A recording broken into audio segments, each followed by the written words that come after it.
soy Reinaldo Arú, copastor de la Iglesia Bautista Central de Ocumare.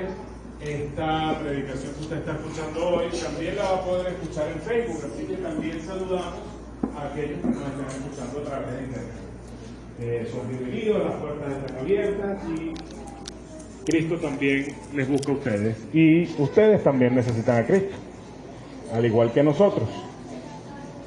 Hemos venido desarrollando una serie que se llama Realidades Invisibles de la vida cristiana. La semana pasada iniciamos como una segunda ronda, una segunda tanda de predicaciones que iniciaron en Romanos 6:14. Y estábamos hablando de lo que significaba, o no lo que significaba, sino las implicaciones que tenía lo que dice el texto, estar bajo la gracia. ¿Qué implicaba eso para nosotros? Y decíamos que el permanecer o estar bajo la gracia dejaba sin poder al pecado. Pero también decíamos que tan pronto como poníamos nuestros pies fuera de la gracia y nos volvíamos a colocar bajo la ley, el pecado recuperaba todo su poder. Se lo estábamos entregando nosotros mismos, se lo entregamos nosotros mismos cuando salimos de la cobertura de la gracia para tratar de cubrirnos nuevamente con la ley.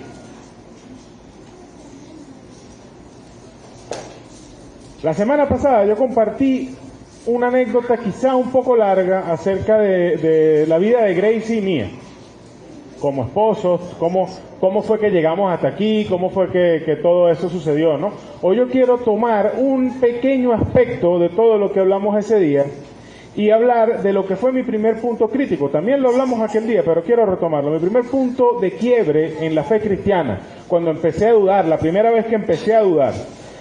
Yo les decía la semana pasada que yo fui adicto al cigarrillo por al menos unos 10 años. Quizá más, a veces uno saca esas cuentas como tratando de afeitarle números, ¿no? Pero sí, más o menos esa cantidad de tiempo. Y fue esa crisis lo que creó o originó mi primera crisis de creencia, mi primera crisis de fe fuerte. ¿Por qué? Les decía la semana pasada, no sé si lo mencioné, pero yo asistí a la iglesia como niño, de la mano de mis padres, de mi mamá sobre todo, porque mi papá nunca ha sido cristiano, desde bebé, desde que no tenía uso de razón, hasta los 12 años más o menos, que fue cuando fue el divorcio de mis padres. Y en ese periodo yo pasé al frente y acepté al Señor unas 4 o 5 veces. Mi vida después de los 12 años y al menos hasta que recibí al Señor a los 32, es testimonio de lo falsas que fueron esas confesiones de fe. Y hoy pasaba una y otra vez porque en mi mente crecía la duda, ¿será que en verdad lo acepté? ¿Será que...? Y volví a pasar y volví a aceptar al Señor y volví a aceptar al Señor. Y después que dejé de ir a la iglesia, la inquietud se acabó y mi vida fue un desastre. Poco a poco, progresivamente. Yo a los 12 años no estaba haciendo muchas cosas malas. Pero uno poco a poco se va deslizando en el pecado y va conociendo cosas, y va conociendo gente, y va conociendo a las mujeres, y va conociendo a otros hombres, y entonces empieza a deslizarse y a desbarrancarse y a desordenarse la vida, la parranda, la caña, muchas cosas. Y aunque no se vuelve usted un parrandero y un borracho, entonces la vida también se desordena. O sea, usted estudia una carrera, usted hace amistades en esa carrera, usted aprende a hacer las cosas como se hacen en el mundo, en esa carrera y en esas cosas que usted hace. Se aprende a mover en todo aquello. ¿Ok? Eso es inevitable, hermano, porque hay cosas que el mundo ve que no las ve mal. La Biblia lo dice, a lo malo llamarán bueno y a lo bueno malo. Cuando yo vengo a Cristo, empezaron a cambiar muchas cosas en mi vida, pero cada vez que yo intentaba sacar el cigarro de mi vida, se apretaba más el lazo. No me extiendo demasiado en todas las maneras en las que intenté dejar el cigarrillo, pero lo cierto del caso es que siempre fracasaba. Y lo que hacía era venírseme a mi mente aquella época de niño, cuando yo pasaba adelante y supuestamente creía en el Señor, y después volví a creer en el Señor, y yo decía, bueno, si en aquel momento por más que yo confesé fe, no fui salvo, de lo cual es evidencia mi vida, ¿qué me asegura que ahora sí soy salvo? ¿Cómo sé que yo soy salvo? La semana pasada yo tomé esta ilustración y la llevé por el camino de saber cómo vencer al pecado. O sea, ¿por qué podemos como cristianos vencer al pecado? ¿En qué nos podemos basar? ¿Qué caminos podemos escoger para vencer al pecado?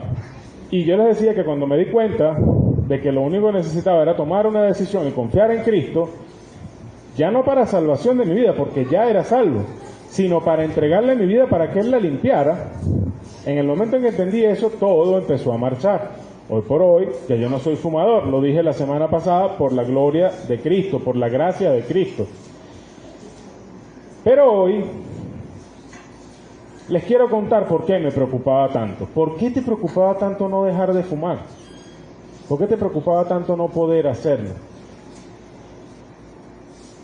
Lo cierto del caso es que cuando uno conoce del Evangelio, y no estoy hablando de creer de conocerlo porque creí en Cristo, sino de conocer, escuchar de que existe un evangelio, de que hay evangélicos, de que hay evangélicos que predican, que vienen para mi casa y tocan, que mi mamá va para la iglesia, o sea, saber que eso existe y entender el mensaje, conocer intelectualmente el mensaje que ellos predican, se hace evidente para todo el mundo que hay un estándar. Lo primero que te dice la gente cuando tú le predicas el evangelio, o una de las primeras cosas que te dicen, oye, lo que pasa es que si yo me meto a eso, no me van a dejar ir para fiesta. O lo que pasa es que si yo me meto a eso, me van a obligar a hacer tal cosa. O si lo que pasa es que si yo me meto a eso, me van a obligar a dejar de hacer tal cosa. Entonces fíjate que existe una conciencia, ¿no?, de que hay un cierto cambio de conducta. Hay una expectativa de que la persona que conoce a Cristo cambie su conducta. Y lo que me sucedía a mí como recién convertido, como recién creyente, era que yo mismo tenía esa convicción. Ya va, mi vida se supone que tiene que cambiar, pero no está cambiando. ¿Será que yo de verdad soy salvo? Hoy me quiero centrar en esa expectativa, la expectativa que existe de parte de nosotros y de parte de Dios, de una transformación en la vida de la persona, en la conducta, en la forma en la que se conduce a su alrededor.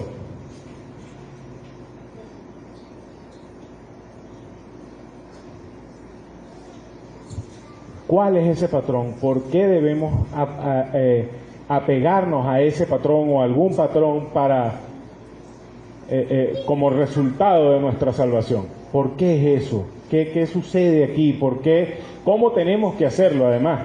Porque no es simplemente asumir una serie de reglas y tratar de cumplirlas, sino que hay algo más allá de eso.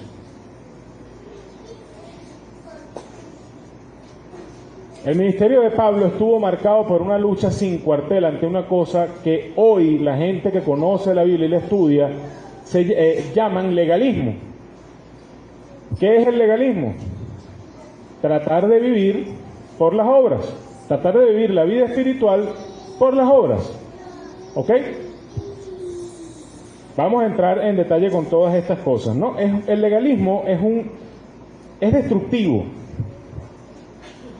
Entra en iglesias que en algún momento son saludables, crecen, florecen y las acaba convirtiendo en grupos apáticos de creyentes, centrados en sí mismos y en los peores de los casos, iglesias encerradas en sí mismos. Es el arma favorita del diablo para acabar con una iglesia que está haciendo la obra de Cristo. O al menos para neutralizar sus acciones en la obra de Cristo. Como les digo, Pablo luchó intensamente con él, lo vemos en sus cartas, lo vemos en los viajes que están narrados en los Hechos, lo vemos en la carta a los Gálatas con gran profundidad. En los Romanos también vemos una gran profundidad de disertación acerca de lo que es el verdadero cristianismo y una lucha contra el legalismo.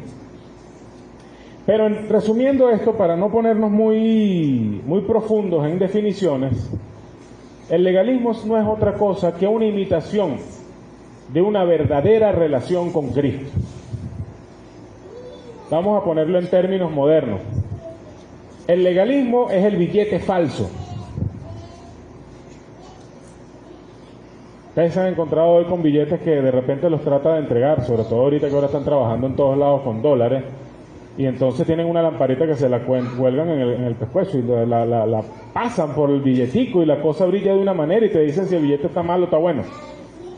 O incluso esas lámparas de luz negras que meten el billete y se ve si el billete está malo o está bueno. Bueno, el legalismo es la imitación, el billete falso, la imitación de lo que es el verdadero cristianismo. ¿Ok? Hay una anécdota que habla de cómo la policía montada de Canadá entrena a sus oficiales para reconocer billetes falsos. En Canadá, al parecer, sobre todo en la frontera, esto es un problema. Trafican con mucha moneda falsificada. Cualquiera pensaría que se dedican a enseñarle a esta gente las técnicas de falsificación de esos billetes. Cómo hacen para falsificar, cómo hacen para imitar el papel, cómo hacen para imitar los dibujos, cómo hacen para burlar los mecanismos de seguridad que tienen los billetes. Y no es así. La táctica que usan desde siempre para entrenar a esta gente se basa simplemente en enseñarles a conocer los billetes originales. Los billetes buenos. Deben conocerlo de diferentes maneras, al tacto, a la vista, reconocerlo con señales específicas, incluso hasta con medidas, numeraciones,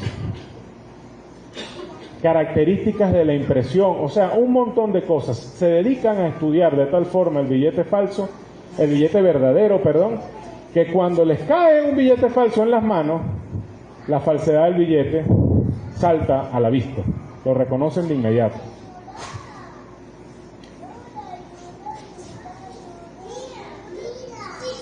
Entonces, si seguimos esta lógica, en lugar de ponernos a estudiar qué es el legalismo, tratemos de entender hoy, con nuestro limitado tiempo y el hecho de que yo no soy un experto en el tema,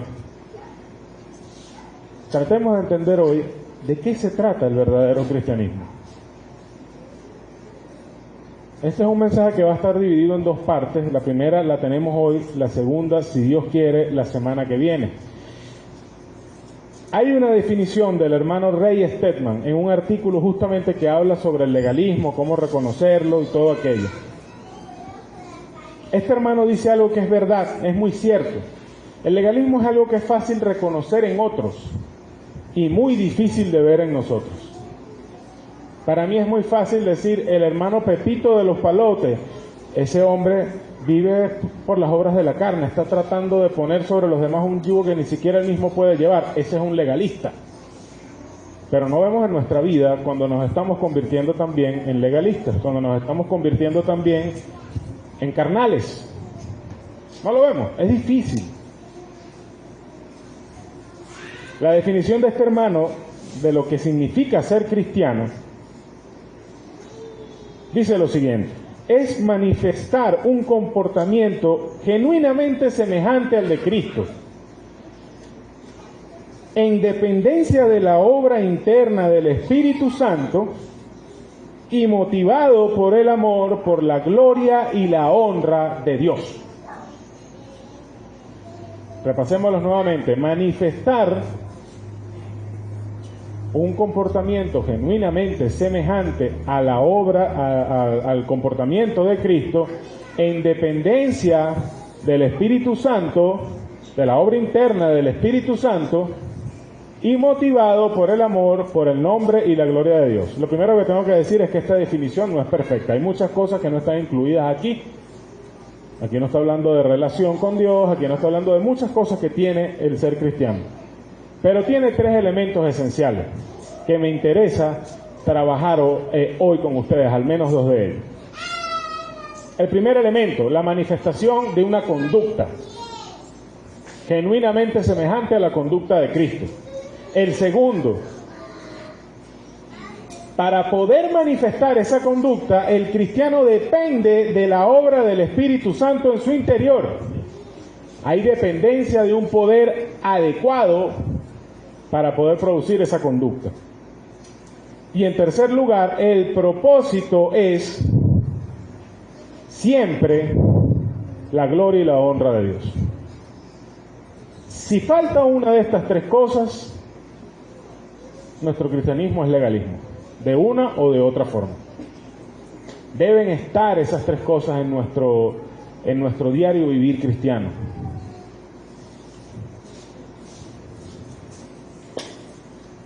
Hoy hemos leído en la primera carta del apóstol Juan, capítulo 2, versículos del 1 al 6, pero nos vamos a centrar en el versículo 6. Dice allí la palabra del Señor: el que dice que permanece en Él, debe andar como Él anduvo.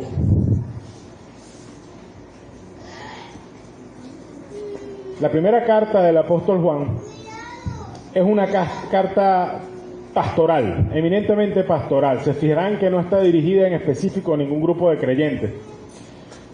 ¿Por qué digo que es una carta pastoral? Bueno, porque se dirige en general a un grupo de personas que había conocido él, el apóstol Juan, en diferentes lugares. Principalmente se habla de la iglesia en Éfeso, pero también muchas iglesias en el Asia Menor. De hecho, se habla de las 7 iglesias que se mencionan en el Apocalipsis, recibieron copias de esta carta y se alimentaron de las enseñanzas del apóstol. Y el propósito de esta carta era testificar del Hijo de Dios, servir de fuente de gozo para estos hermanos y fundamentar, enraizar la seguridad de estos hermanos en la fe. Asegurar y fundamentar bien la fe y la seguridad que estos hermanos podían tener en Cristo Jesús. Y la idea principal de nuestro texto es muy sencilla. No hay que indagar mucho, no hay que cortar mucho, no hay que meter mucha pala. Es sencillito. El que dice que es cristiano se debe comportar de una manera semejante a la que se comportó Cristo. Eso es facilito de entender en nuestro texto, sin ir muy a fondo.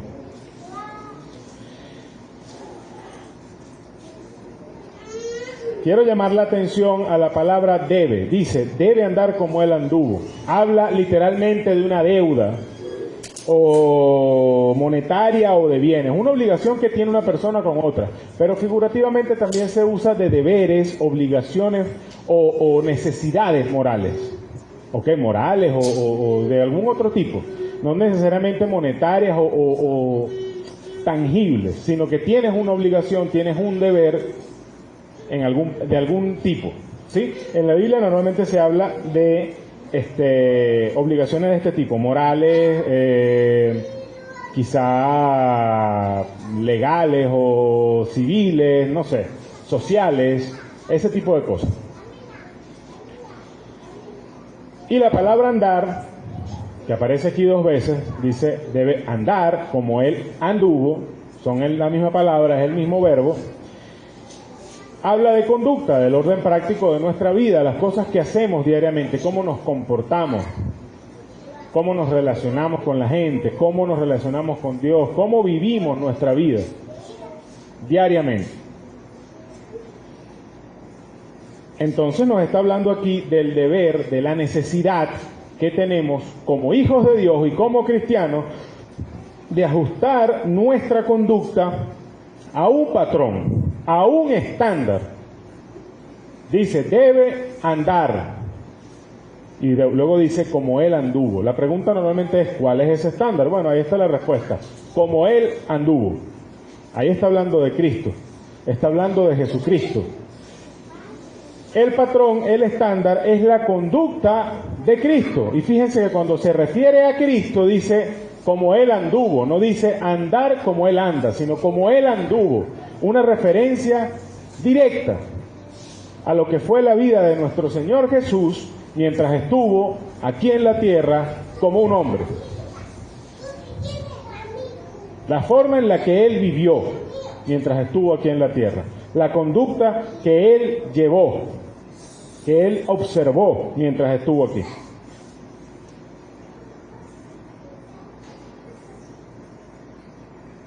Básicamente, lo que estamos viendo es que lo que se espera de todo hijo de Dios, de todo verdadero cristiano, es que su vida de alguna manera empiece a producir los frutos semejantes a los que produjo la vida de Cristo aquí en la tierra. Y ya vamos a ver a qué me refiero con eso. Vamos un momento a Gálatas 4:4. Recuerden que estamos hablando de la conducta que Cristo tuvo mientras estuvo entre nosotros aquí en la tierra. Gálatas 4:4.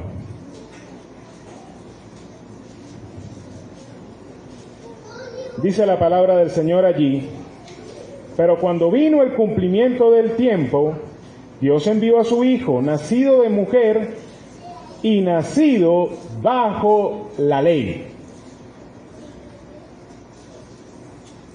Cristo estuvo sujeto a la ley de Dios, que fue promulgada en su tiempo a Moisés. En su momento esa ley constaba de mandamientos ceremoniales, primeramente, penales y civiles, que se usaban para regir a la comunidad del pueblo judío, y mandamientos morales. El Señor Jesucristo estuvo sujeto a todos esos mandamientos, a toda esa ley, y la cumplió perfectamente.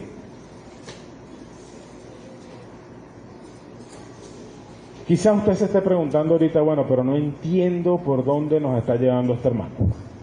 La semana pasada estaba diciendo que si está bajo la gracia, y entonces estando bajo la gracia el pecado pierde el poder, que no puede volver a estar bajo la ley. Y hoy me está diciendo que la conducta que debemos observar es la ley. Ok, vamos a tratar de encontrar una respuesta acá, para todas las dudas que podamos tener el día de hoy. La primera pregunta, pero bueno, no estamos diciendo que somos libres de la ley. Efectivamente, somos libres de la ley, pero en dos sentidos que tenemos que entender muy bien.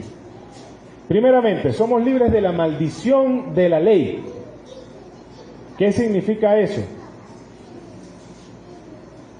Somos libres de la condenación debida al pecado. La palabra dice, porque la paga del pecado es muerte. Eso es la ley. Dice la palabra también en otro lugar que no hay remisión de pecados sin derramamiento de sangre. Se refiere a lo mismo. La paga del pecado es la muerte. Cristo, al morir en la cruz y derramar su sangre, nos libró de la condenación de la ley, de la maldición de la ley. Él mismo se hizo maldición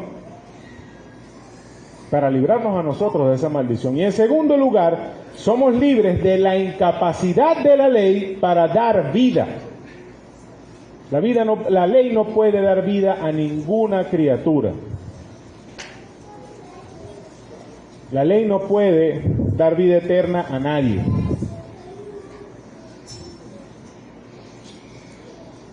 Los que vivían en el antiguo pacto, los judíos que tuvieron el pacto de la ley,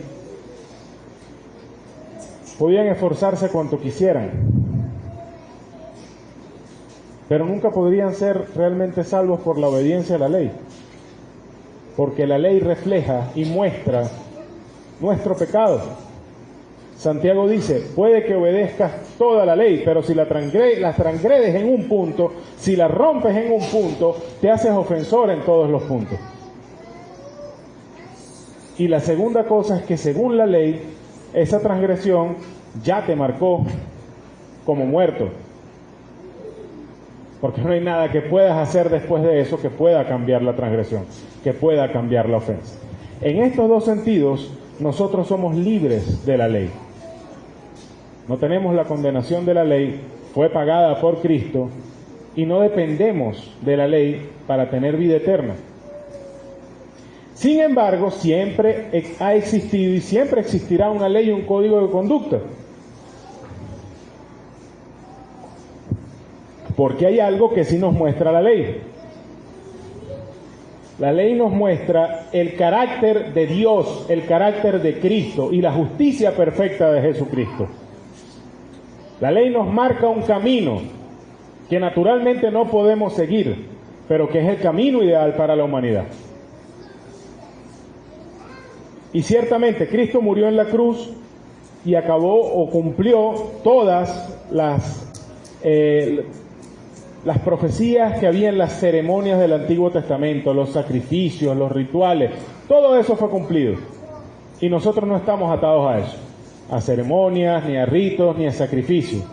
Y ciertamente todas las leyes penales y civiles no aplican a nuestra sociedad hoy en día. En el sentido de que hoy están en efecto otras leyes diferentes. Y esas leyes fueron dictadas para un país y una nación en particular. Pero quedan un montón de mandamientos en la ley. Y los principios sobre los cuales se fundamentan todos los mandamientos en la ley, que reflejan lo que es el carácter de Dios. ¿Qué es Dios? Un Dios bueno, un Dios justo, un Dios limpio y puro. Un Dios santo. No hay mejor guía de conducta para ningún hombre sobre la tierra que esta. Y siendo hijos de Dios, siendo cristianos verdaderamente, a esto nos debemos acoger, a esto nos debemos sujetar. El Antiguo Testamento tiene aproximadamente un poco más de 600 mandamientos individuales, entre todos los que se logran contar. Hay mucha gente hoy que dice, bueno, sí, somos libres de la ley, nosotros no tenemos ninguna cosa que obedecer. Les cuento que en el Nuevo Testamento hay más de 1600 mandatos individuales. Entre los evangelios, en los libros el libro de los Hechos, hay algunos, las cartas y el mismo Apocalipsis contienen mandamientos que son dirigidos específicamente al pueblo de Dios. Más de 1600. Muy por encima del doble de lo que había en el Antiguo Testamento. Entonces nosotros tenemos, o se espera de nosotros, una conducta que exprese con mayor profundidad, con mayor claridad y con mayor extensión el carácter de nuestro Señor. Ciertamente ya las leyes de sacrificios, las leyes de fiesta, las leyes de días de guardar, leyes penales, leyes civiles ya no están, pero quedan esos mandamientos que Dios nos dio desde antiguo y que el Señor Jesucristo ratificó y profundizó y expresó con mayor claridad mientras estuvo acá, y sus apóstoles expresaron y aplicaron a la vida común, a la vida diaria de los creyentes en aquella época a través de sus cartas. Todo el Nuevo Testamento nos habla de cómo nos debemos comportar. Todo el Nuevo Testamento nos habla de cuál es la conducta que se espera de un hijo de Dios.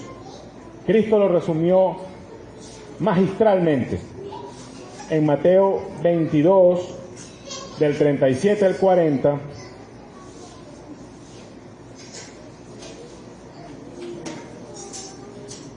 Tenemos, digamos, una síntesis de lo que debe ser la conducta de una persona que verdaderamente ha nacido de nuevo.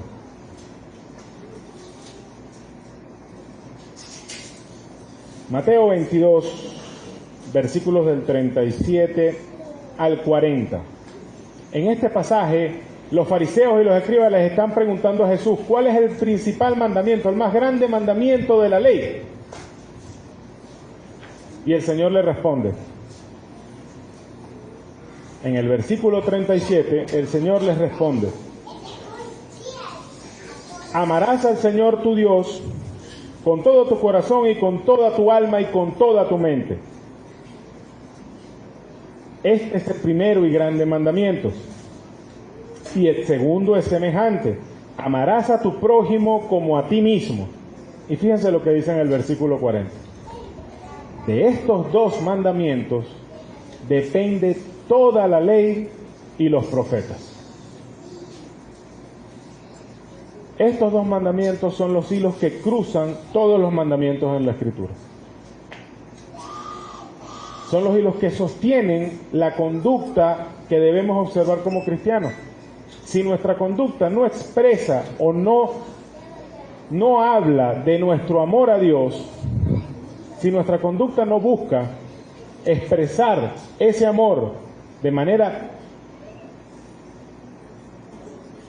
real y tangible en nuestros hechos, y si nuestra conducta no expresa y muestra un amor por el prójimo, tal como dice esta Escritura, seguramente nosotros estaremos saliéndonos fuera de lo que Cristo demarcó como nuestra línea de conducta. Así vivió Cristo, amando al Señor con todo su corazón y amando a su prójimo.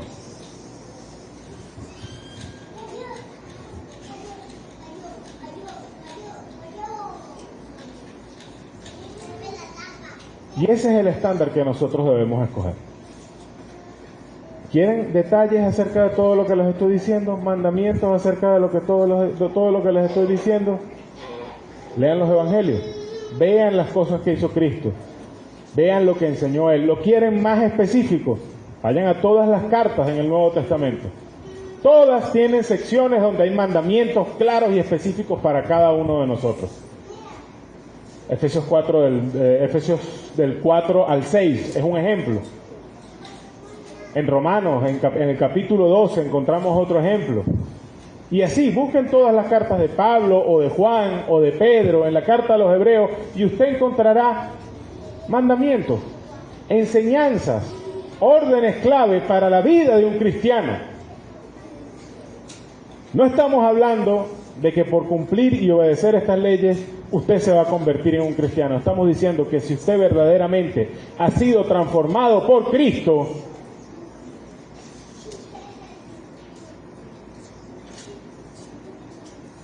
usted va a empezar a vivir de esta manera.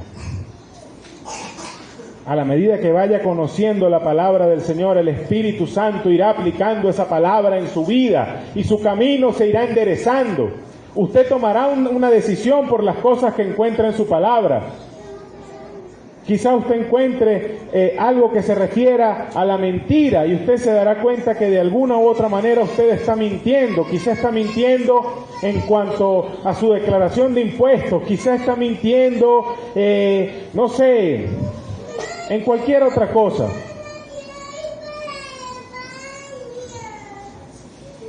Quizá está mintiendo en su relación con su esposa, quizá está mintiendo en su relación con sus hijos, o quizá está mintiendo incluso en su medio de trabajo. Cosas que simplemente pueden ser muy pequeñas para que llamen la atención. Pero lo que usted va a esta palabra, el Espíritu Santo puede poner en su corazón justamente eso, llamar la atención sobre eso que ha estado sucediendo en su vida. Y usted tendrá que tomar la decisión. ¿Quiero limpiarme de este pecado o quiero seguir en este pecado? Un hijo de Dios va a decidir por ser limpio del pecado. Y va a poner su confianza en Cristo y en el Espíritu Santo que le ha sido dado para ir adelante haciendo lo correcto, haciendo lo que la Biblia declara que es justo y limpio.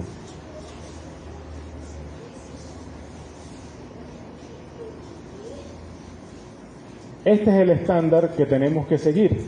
A veces nosotros podemos tomar,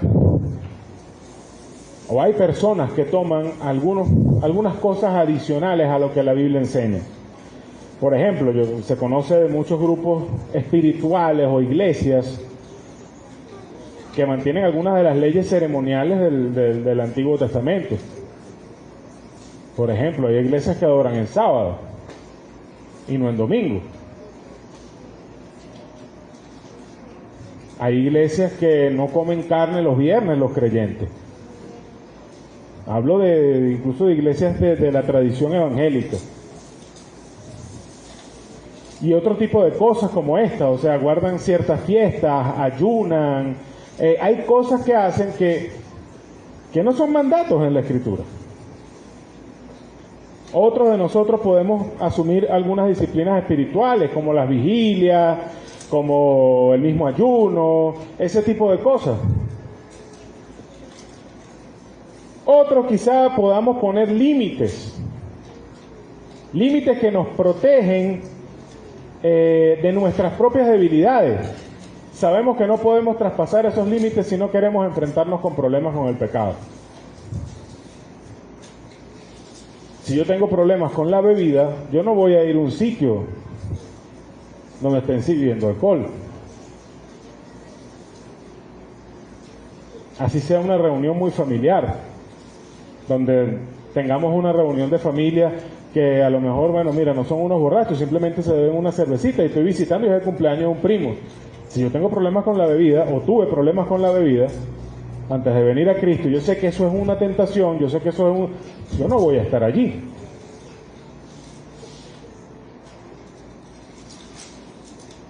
Si yo tengo problemas con mis ojos, y muchos sabrán a lo que yo me refiero, pero mis ojos son socarrones, por ejemplo. Muchos nos encanta ver lo que no debemos ver, lo que no es lícito ver, lo que no es lícito observar. Y todo se presenta ahora por cada canal, por cada huequito que tenemos. La televisión, los anuncios de publicidad, las revistas, las películas. Yo me voy a poner a ver una película que yo sé que tiene cosas que yo no debo estar viendo, porque me ponen a caminar la máquina y a estar pensando en eso. Yo voy a ponerme en esa situación. Yo he decidido no hacerlo. Cada uno de nosotros pone límites para protegernos de nuestras debilidades. También podemos poner normas que nos ayuden en nuestras incapacidades. Esto mismo que estamos hablando de las tentaciones que podemos tener a través de nuestros ojos. Hasta hace poco hablábamos nada más de hombres, ahora también tenemos que hablar de mujeres. Ayer estaba revisando unas estadísticas aterradoras con respecto a la pornografía en Internet. Aterradoras.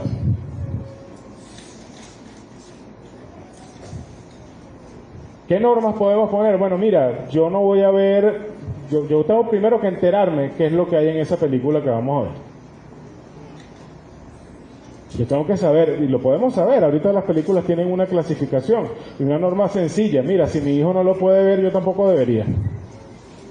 Y yo pongo eso como una norma para protegerme yo, o no para protegerme, sino para ayudar a mi incapacidad. ¿Mi incapacidad de qué? De simplemente controlarme para no caer en el pecado. Pero esas son cosas, todas esas cosas, incluso también reglas que me pueden ayudar a proteger a mis hermanos. Quizás yo tenga un hermano que cree algunas cosas o que quizá tenga ciertas debilidades también, y yo me abstengo, a pesar de que yo no tengo esos problemas, yo me abstengo de poner a mi hermano en ocasión de caer.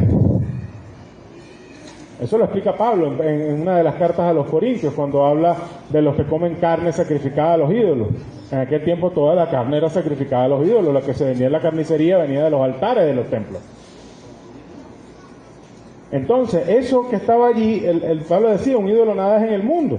No esté preguntando de dónde viene eso, pero si usted tiene un hermano que sabe que eso se mató a los ídolos y que por causa de conciencia tiene reserva, entonces mejor no coma carne, no haga tropezar a su hermano. Son normas que todos decidimos ponernos en nuestras vidas para tratar de cuidar el estándar que Dios nos dio en su palabra. Tratar de cuidarnos nosotros, de salirnos de ese camino. Y eso está bien. Eso está bien. Mientras a nosotros nos ayuden esas cosas, eso está bien. Lo que no podemos hacer es tomar esas reglas e imponerlas sobre los demás. Nosotros podemos aconsejar, nosotros podemos exhortar con la palabra, nosotros podemos quizá animar a un hermano, mira, a mí me funcionó esto, o a mí me funciona esto otro, o yo lo hice así, o mira, a lo mejor a ti lo que te conviene puede ser, pero yo no puedo legislar. Yo no puedo llegar al extremo al que llegan algunos hermanos, mire, ver televisión es malo. Venda el televisor. Y yo en mi casa con un pantalla plana de 50 pulgadas. ¿Ah?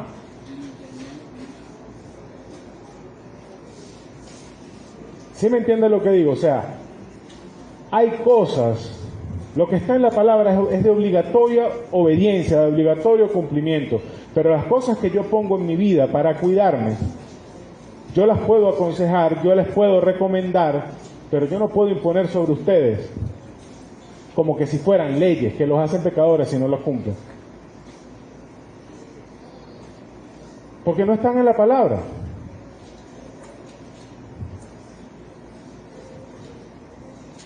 Cuando empezamos a hacer eso, sea con nuestra propia vida, porque a lo mejor Yo me impongo todas estas cosas sobre mí mismo y no lo hago sobre nadie. Pero estas cosas en mí mismo se han convertido en ídolos también. De tal manera que yo obedezco estas normas que yo me puse para ayudarme y terminan siendo mi única vía para acercarme a Dios o para mantenerme limpio. Bueno, si yo me mantengo sin ver estas películas, si yo me mantengo sin hacer esto, sin hacer lo otro, si yo me cuido de esto y me cuido de... yo estoy bien. Falso, estamos cayendo en lo mismo que cayeron los fariseos, los escribas, una religión de apariencias. Mientras entendamos cuál es el papel de estas cosas y de estos límites que nos hemos puesto, todo está bien en nuestras vidas. Cuando ya pierden su valor y toman el lugar que debería tener Dios y la comunión con Dios, nos estamos volviendo legalistas, nos estamos volviendo falsos cristianos. No porque no seamos salvos, sino porque no estamos haciendo lo que tenemos que hacer en esta tierra. No lo estamos haciendo adecuadamente. Y cuando tratamos de imponerla sobre otros, también estamos siendo legalistas, también estamos siendo hipócritas. Entonces eso es escoger el estándar correcto, obedecer y apegarnos al estándar correcto de conducta, al patrón correcto de conducta. Pero también es importante, y es lo que vamos a ver hoy, adicionalmente a esto que ya hemos visto,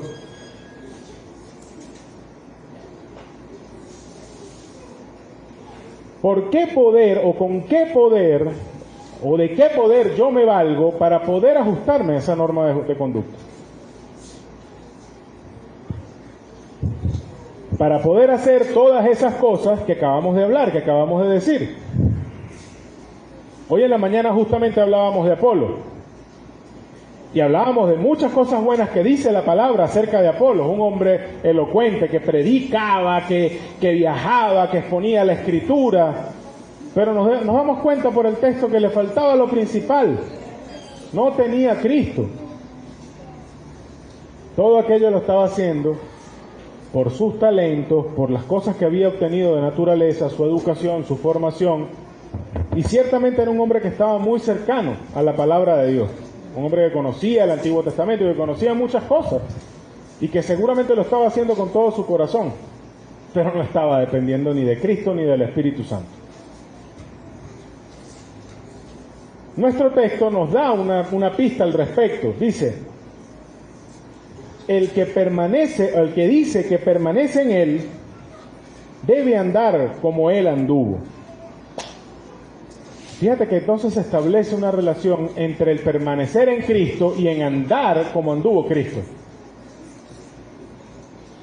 ¿Sí? Al decir, bueno, mira, el que permanece en Cristo debe andar como Él anduvo, entonces yo estoy esperando que todo aquel que permanezca en Él tenga este fruto, tenga esta conducta, tenga este patrón. ¿Por qué? Bueno, porque ya Él lo dijo en Juan 15:5. Juan capítulo 15 nos encontramos a Jesús hablando de la vid verdadera. Y en el versículo 5 del capítulo 15 el Señor dice, yo soy la vid y vosotros los pámpanos, el que permanece en mí y yo en él, este lleva mucho fruto, porque separados de mí, nada podéis hacer. Este texto está hablando de total dependencia de Cristo. Está hablando de una planta de uvas y sus ramas. La rama solo puede tener vida si está unida y es una con la planta. La rama extrae la savia, lo que la nutre, lo que le da vida del tallo de la planta. Gracias a esa savia que llega a ella, entonces puede echar hojas, puede producir flores y puede producir el fruto. En el momento en que usted arranca esa rama de la planta, las hojas que tenga, las flores que tenga, el fruto que tenga, se van a secar y se van a corromper y van a morir. ¿Por qué? Porque ya no tiene el suministro vital que le da la planta, la savia que le llegaba antes por la rama. En el caso de nuestra vida en Cristo, de nuestra dependencia de Cristo, es así tal cual. no es solamente estar aquí sentados, no es solamente orar cada día, ni leer la palabra como que se tratara de algo metódico o de una fórmula. Es arraigarnos en Cristo de tal manera que todo en nuestra vida dependa de Él. Todo en nuestra vida, todo lo que hagamos, lo hacemos por el poder que Él nos da, no confiando en nosotros mismos, no confiando en nuestra propia fuerza. Eso lo vimos cuando estudiamos Gálatas 2:20. Es decir, ya no vivo yo, mas vive Cristo en mí. Es su vida la que ahora se desarrolla a través de mí. ¿Cómo hacemos esto? ¿Cómo llegamos a esto? Bueno, Cristo nos dio ejemplo. Cristo vivió su vida de una manera que nos da ejemplo a nosotros para vivir la nuestra.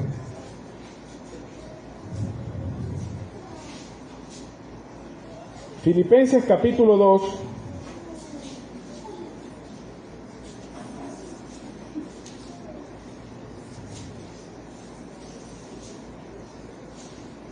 Versículos del 6 al 8, nos dice lo siguiente: el cual, hablando de Cristo, siendo en forma de Dios, no estimó el ser igual a Dios como cosa que aferrarse, sino que se despojó a sí mismo,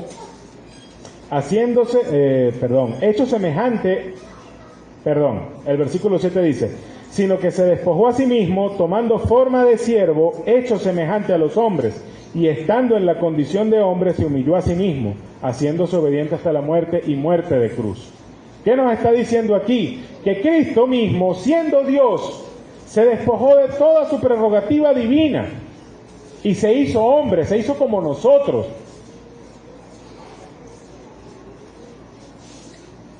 Y sin embargo, Él vivió una vida perfecta y nosotros no podemos hacerlo. ¿Por qué? ¿Cómo vivió Cristo? ¿Cómo logró Cristo vivir esa vida perfecta? Sí, sabemos que Él era Dios. Él es Dios 100%. Sabemos también que Él fue hecho hombre. No faltó nada. Él fue hecho hombre, semejante a nosotros. Y se despojó a sí mismo de toda su gloria, de todo lo que lo envolvía como Dios, y se sujetó a los límites de la carne, del cuerpo de un hombre. ¿Cómo vivió Él entonces esa vida? Bueno, por el poder del Espíritu Santo. Es impresionante observar en todos los evangelios el ministerio y la obra del Espíritu Santo a través de Jesucristo. El Señor vivió lleno de Él. Lo podemos ver en Lucas capítulo 4, versículo 1. No lo busquen, no se muevan mucho por allí, que simplemente vamos a ir de paso. Lucas capítulo 4, versículo 1 dice: Jesús, lleno del Espíritu Santo, volvió del Jordán y fue llevado por el Espíritu al desierto. Lleno del Espíritu Santo. ¿Qué significa estar lleno o ser lleno del Espíritu Santo? Mucha gente piensa en esto como una medida de capacidad, como cuando llenas un vaso y lo dejas hasta la mitad o hasta los 3/4. No. La palabra lleno habla de control. ¿Hasta qué puntos de nuestra vida dejamos llegar al Espíritu Santo para que controle cada aspecto de nuestra vida y de nuestro ser? ¿Hasta qué punto somos obedientes? Esto no es una cuestión mística, esto no es un tema que es una experiencia religiosa de ningún tipo. Esto es sencillamente hasta qué punto yo leo la palabra del Señor y me confronta con mi pecado y entrego esa área difícil de mi vida en las manos del Señor. Respondo con obediencia, con oración, para que el Espíritu limpie mi vida. Y realmente entrego esa área de mi vida para que el Señor la cambie, para que el Señor me doblegue en ese aspecto de mi vida. El Señor vivió guiado por el Espíritu Santo. En Mateo 4:1 vemos un pasaje muy similar al que acabamos de leer. Dice en Mateo 4:1, entonces Jesús fue llevado por el Espíritu al desierto para ser tentado por el diablo. Dice que fue llevado por el Espíritu al desierto. La palabra habla de impulso. habla de guía. El Señor vivió guiado por el Espíritu Santo.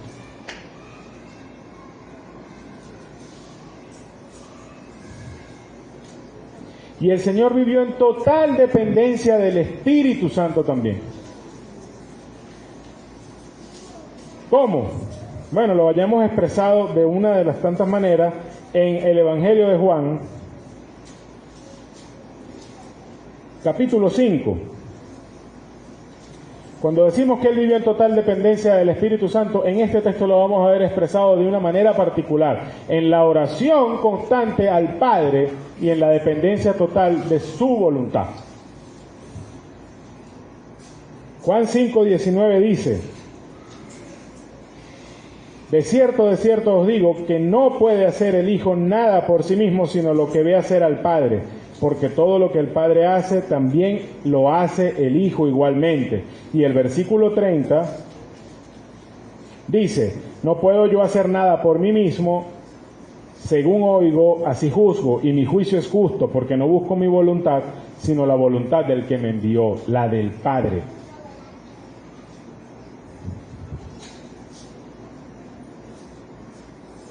Él entrega su oración, tal como la hacemos nosotros hoy, con el Espíritu Santo, llevándola delante del Padre, intercediendo el mismo Espíritu Santo y él mismo, el Hijo, delante del Padre, buscando ¿qué? La voluntad de Dios, dependiendo absolutamente del Padre. De esa manera llevó Jesús su vida aquí en la tierra. Algunos lo pensamos, ciertamente, Él es Dios hecho hombre.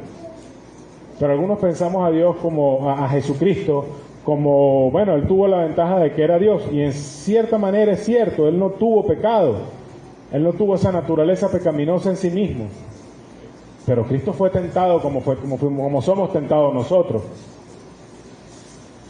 y Cristo se enfrentó a esas tentaciones con el mismo cuerpecito que tenemos nosotros, y con las mismas herramientas. ¿Cuál es la principal diferencia entre Cristo y nosotros? Que Él venció.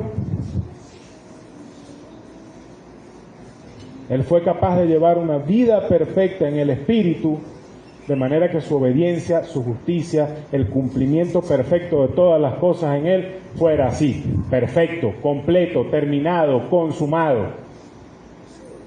Y estableció un ejemplo a seguir para cada uno de sus hijos.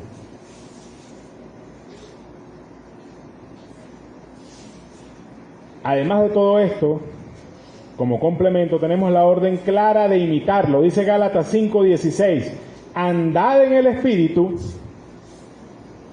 y no satisfagáis los deseos de la carne. Este es el poder por el cual podemos ajustar nuestras vidas a la conducta de Jesús, a la conducta de Cristo. El Espíritu Santo mora en nosotros. Es el Espíritu Santo el único que nos capacita para vivir como vivió Cristo, para amar a Dios como lo amó Cristo y para amar al prójimo como Cristo lo ama. Cada vez que nos desatamos del poder del Espíritu Santo, cada vez que nos desatamos de Cristo para obedecer las cosas que están en la palabra, o fracasamos rotundamente o simplemente nuestras obras son trapos de inmundicia delante de Dios.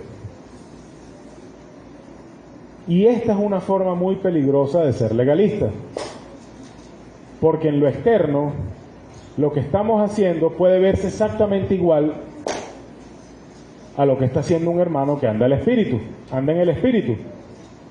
A lo mejor yo estoy en la calle, estoy en el hospital predicando esforzadamente, estoy ahí hablando con la gente, presentándole la palabra, llevándole las arepitas, a lo mejor les visito incluso en días que no son días de visita del hospital, pero todo eso lo estoy haciendo sin depender del Espíritu de Dios. Todo eso lo estoy haciendo convencido de que es mi predicación, es mi sabiduría, es mi palabra, oye, qué buena me quedaron esas arepas, oye, cómo viste la cara de tal persona cuando se le predicó. Cada vez que yo le predico a esa persona, que es como que se sintiera paz, y empezamos a vernos a nosotros en la obra que está haciendo Cristo realmente en la persona a la que le estamos predicando. Y no solamente eso, a veces nos comportamos como si fuéramos indispensables. Si yo no puedo estar en la iglesia mañana, o la semana que viene, o dentro de un mes, perro, mira, nada se va a poder hacer.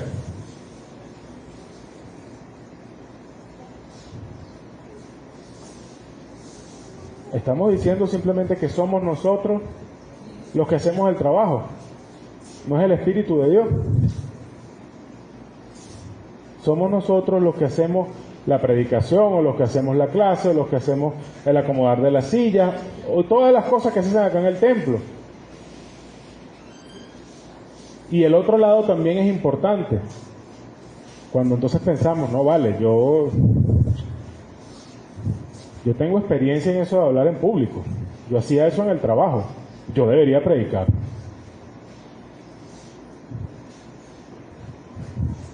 Error.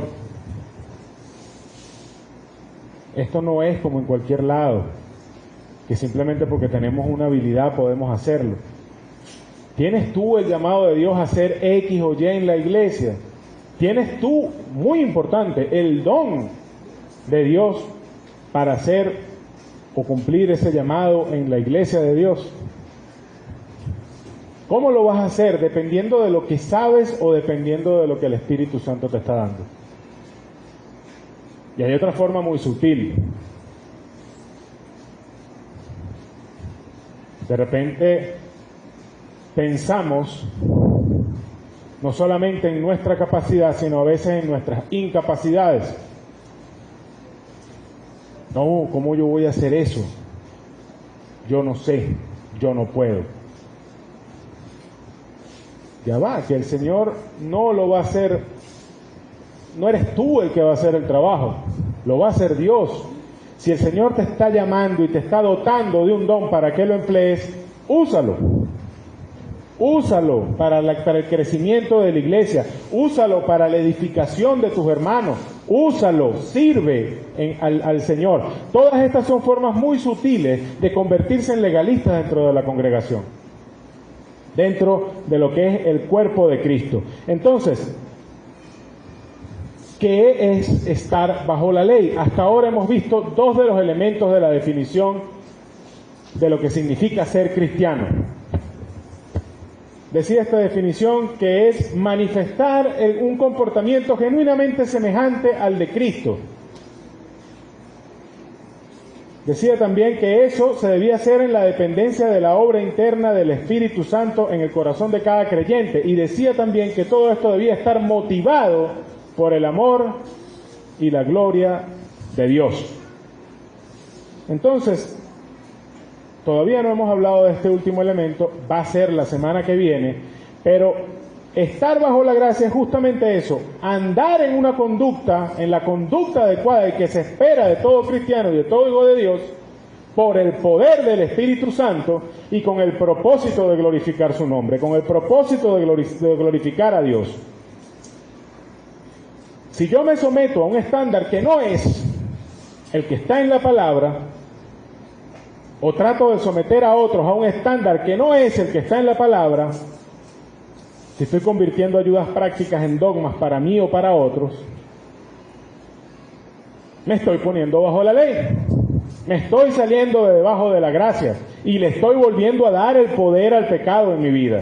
Si yo estoy dependiendo del poder que no es, de mi poder, del poder de mi carne, y no del poder del Espíritu de Dios, me estoy saliendo de la gracia y me estoy poniendo otra vez bajo la ley y bajo el poder del pecado.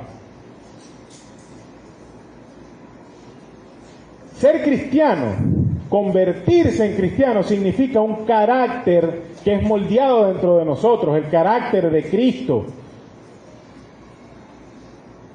Y ese carácter es lo que aflora en la forma de una conducta, de una forma de comportarse, es lo que sale al exterior, no es al revés. Yo por la conducta no me voy a transformar, es transformación en el corazón que se muestra en el exterior por medio de nuestra conducta. Y no es algo de una vez y ya. Por eso es que en esta serie de realidades invisibles hemos sido muy insistentes con este tema. Es un tema que requiere revisión constante de nuestro corazón, porque se cuela por cualquier grieta y no nos damos cuenta. Tenemos que quitarle esta arma, el arma del legalismo, al diablo, al enemigo. Necesitamos decidir vivir nuestra vida como Cristo. Necesitamos decidir depender totalmente del poder del Espíritu Santo que vive en nosotros. Necesitamos mantenernos cuidadosamente debajo de la cobertura que nos da la gracia de Cristo. Porque es solo por su gracia que podemos vivir de esta manera, que podemos ser verdaderamente cristianos.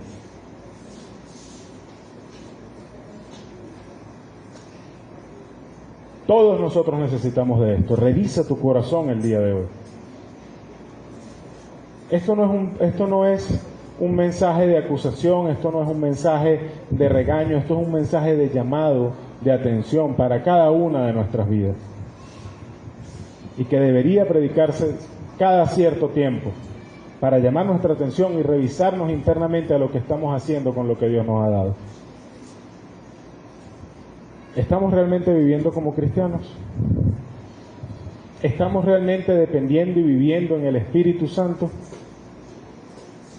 Quizá hoy nos escucha alguien o está alguien acá que no conozca a Cristo.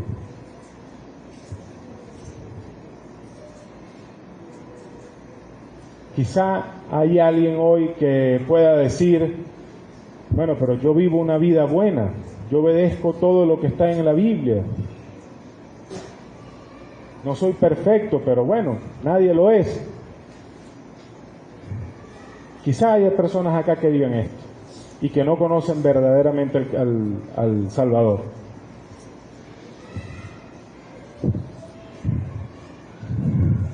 Yo te digo hoy que cualquier cosa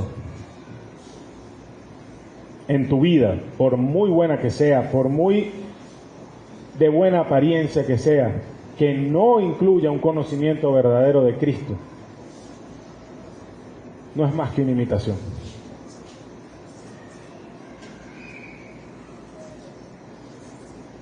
Cualquier cosa que sea seguir lo que la Biblia manda y enseña, sin conocer verdaderamente el poder de Dios en tu vida, lo que Cristo hizo en esa cruz para poder dotarte a ti de un poder increíble, sobrenatural, para poder vivir una vida semejante a la de Él. Cualquier cosa fuera de eso, delante de Dios no es nada. Todos necesitamos conocer a Cristo. Todos necesitamos venir a los pies de la cruz, porque sí, Él vino a poner un ejemplo para sus hijos, pero el problema es que Él vino primeramente para abrir un camino a todos los hombres para convertirse en sus hijos. Si tú entras por ese camino, si tú no entras por esa puerta, nada de lo que yo prediqué hoy te sirve. Nada de lo que yo prediqué hoy te sirve. Él abrió una puerta en esa cruz, Él murió, cargó tus pecados, así como los míos y los de toda la humanidad, en una cruz. Fueron cargados sobre Él y les fueron cobrados a Él. La Biblia dice, la paga del pecado es muerte. Toda esa ira cayó sobre Cristo. Para que tú, y para que yo, y para que cualquiera que en Él crea, no se pierda, mas tenga vida eterna.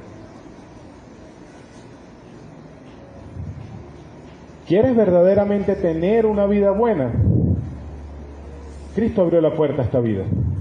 Cristo abrió la puerta para que tú puedas vivir según lo que la palabra manda, según el carácter de Dios, que es bueno, que es santo y que es justo y que es exactamente lo que nosotros necesitamos.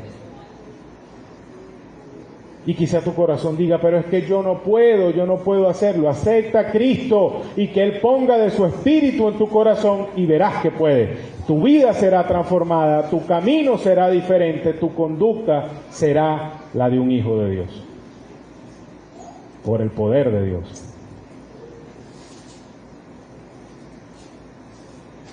Padre Celestial, alabado sea tu nombre, Señor. Te damos gracias por todo lo que has hecho por nosotros, Padre. Enviando a Jesucristo primeramente